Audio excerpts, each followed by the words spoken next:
السلام عليكم البنات، كي دايرين؟ لاباس عليكم؟ نتمنى تكونوا بتمام بالصحه والعافيه. نهار جديد، فيديو جديد، وصفه جديده.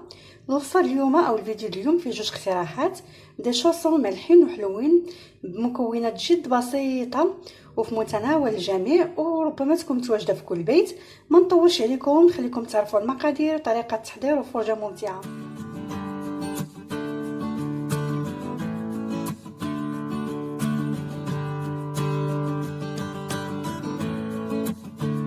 المقادير كيف كتشوفوا، فانا كنحتاج عندي هنا يطرو ديال الحليب، عندي 6 المعالق كبار د لا كريم باتيسير غامرين مزيان، عندي السكر حسب الذوق، عندي هنايا روح البيستاش، واكيد غادي نحتاجو كذلك عندي هنايا العجين المورق اللي كنت سبق لي وشاركته معكم. فالطريقه غادي تلقاوها في القناه.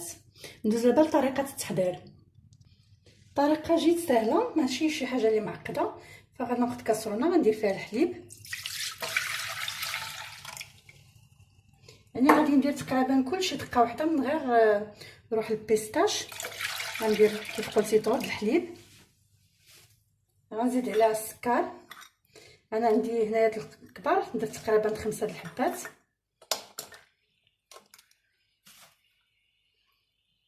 غنزيد لا كريم باتيسير، يعني طريقه سهله ولكن النتيجه كتجي زوينه. غنحرك مزيان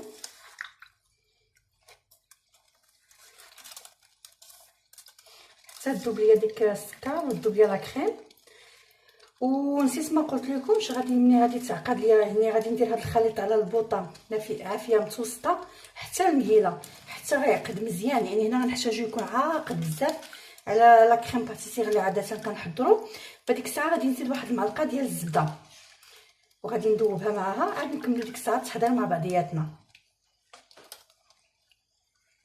دابا غادي نديرها نشعل على البوطه كيف قلت عافيه تكون من متوسطه حتى المهيله، يعني على حسب.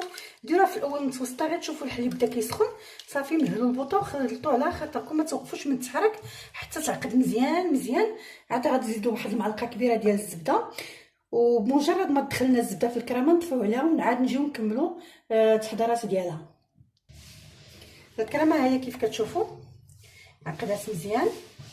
زدت لها كيف قلت معلقه الزبده وخلطت. دابا غادي نزيد روح البيستاش، اي منكهات بقاو تزيدوهم حتى طفيو عليها باش كيبقاو في الجهد ديالهم.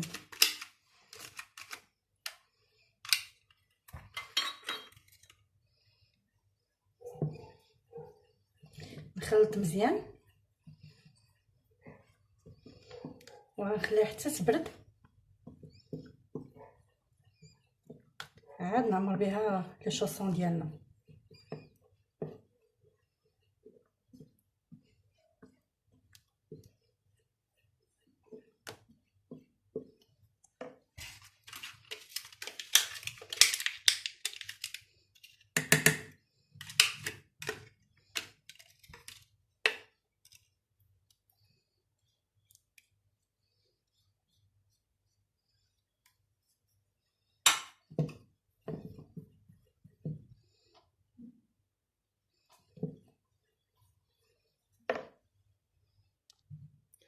من بعد ما خلطتها مزيان بنشف فيها روح البيستاش، درتها في هذا المول باش تبرد ليا دغيا. غادي نغطي لها وجهها بهذا الفيلم اليمونتير باش ما يديرلياش ديك القشره اللي كدار في الوجه، ونستناوها حتى تبرد. ودابا ندوز نطلق ديك لاباط فيتي باش نوجدها ونفصلها كيف كنقولوا بلي ما تبرد ليا هذه، وحنا مع بعضياتنا. العجينه انا طلقتها باش نربح الوقت، ما بقاش نتسنى تتبرد ديال الكريمه. فدابا غادي نبدا بالمالحين. عندي هنايا فرماج حمر محكوك، استعملوا اي نوع د الفرماج كتفضلوا. العجينه انا طلقتها بهذا السمك هذا، يعني ماشي غليظه وماشي رقيقه. قلت لكم غنخدموا بطريقه اللي هي ساهله. غناخذ واحد الكاباري بحال هكذا بلا طابع بلا والو، غنحط ونقطع بقطع د البيتزا، نمشي معاه حتى الاخر. عاوتاني غنستمر هكذا كيف قلت حتى نفصلوها كامله.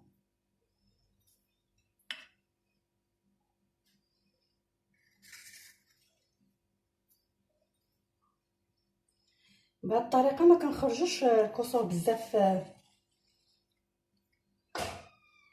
في العجينه ديالنا. دابا غنمشيو عاوتاني هكذا باش نحصلوا على مربعات.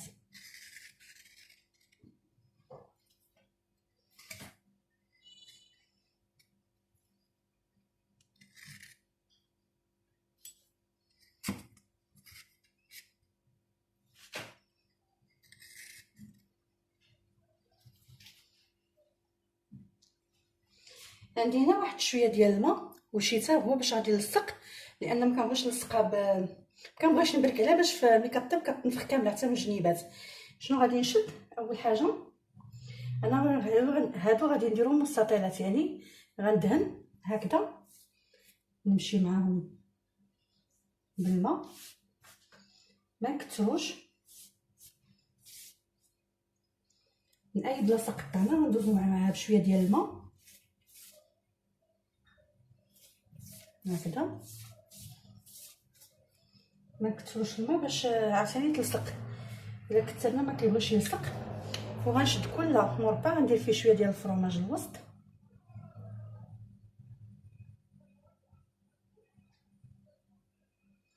بهذا الشكل.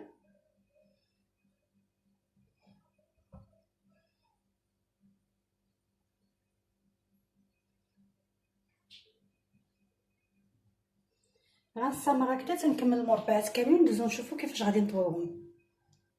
كملت كيف كتشوفوا مربعاتي. اش غادي ندير دابا؟ هادو غادي نديرهم مستطيلات، غادي نجمع العجينه هكذا ونسد بيديا باش قلت لكم انا كندير الماء باش بلا ما نبرك لا بفورشات لا بوالو، غير هكذا بهذا الشكل كيف كتشوفوا، باش ملي كطيب في الفران كتنفخ حتى من هاد الجوايه، يعني كتجي كلها منفوخه. غنستمر هكذا حتى نكملهم كاملين، ما نبركوش بزاف كيف قلت، باش بهذا الشكل نحاولوا نسدو وصافي. باش ملي نطيب سمحوا لي كنت خارجه على الكادر. غنستمر هكذا حتى نكملهم كاملين، نتلاقاو نعمروا الحلوين مع بعضياتنا. لي شوصون الفرماج انا كملتهم. دابا جبت العجينه الاخرى باش نخدموا لي شوصون اللي غنديروا بكريمه البيستاش. فكيف كتشوفوا حتى هي طلقت العجينه قطعتها مربعات بنفس الطريقه باش خدمت الاولى. دابا غادي ندوز كل وحده. اول حاجه غادي نبدا بها هي الماء، كنلصقو ديما بالماء كتجيني حسن. دابا غادي ندوزو هكذا، يعني غندوزو على تدويزه من الجناب خفيفه من اي بلاصه مقطعين. غادي ندوزو الشيته ديالتنا د الماء بهذا الشكل باش كنسهلوا علينا الخدمه ملي كنجيو نلصقو.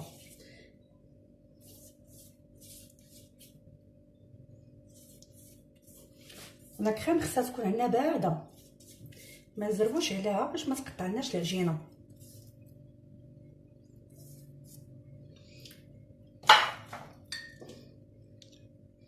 غنشطو كل وحده غندير فيها شويه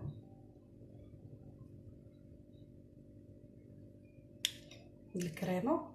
كيف قلت خصها تكون هكذا ثقيله بهذا الشكل، حيت باقا غادي تدخل الفران باش ما تسيحناش. المهم ديروا في الاول، لا بانت لكم ملي تجيو تسدوه ناقصه زيدوا شويه.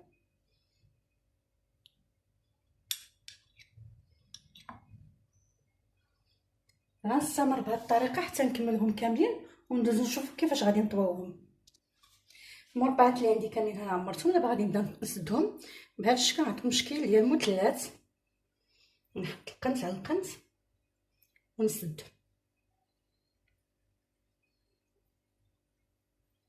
بهذا الشكل هذا.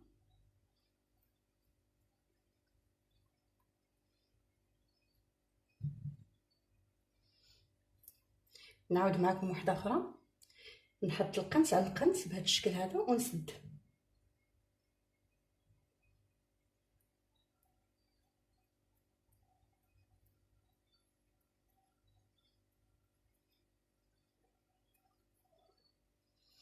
غادي نبقى هكذا كمل البنات تنسالي ونعاود نرجع نتلاقى بكم. لي شوصون البنات انا كملتهم كيف كتشوفوا. حتى هما شنو درت لهم بحال اللي درت في الفيديو السابق اللي شفتوا البريوات. فكنشد بلاطو فرشتو لو فيلم اليمونتير، سرت عليه الطبقه الاولى، دخلتها الكونجيلاتور جمدات بين ما خدمت الاخرين، وبقيت هكذا اللي خدمته كندخلو يعني كندير طبقه كندخلها للكونجيلاتور، كتشد فراسها كتجمد، كتكون مغطيه بميكا او بلو فيلم اليمونتير، كندير طبقه اخرى ديال لي شوسون عاوتاني كنغطيها كندخلها للكونجيلاتور حتى كتشد فراسها، وكبقيت هكذا حتى كملت الكميه كلها اللي عندي. دابا غادي نخليهم في المجمد.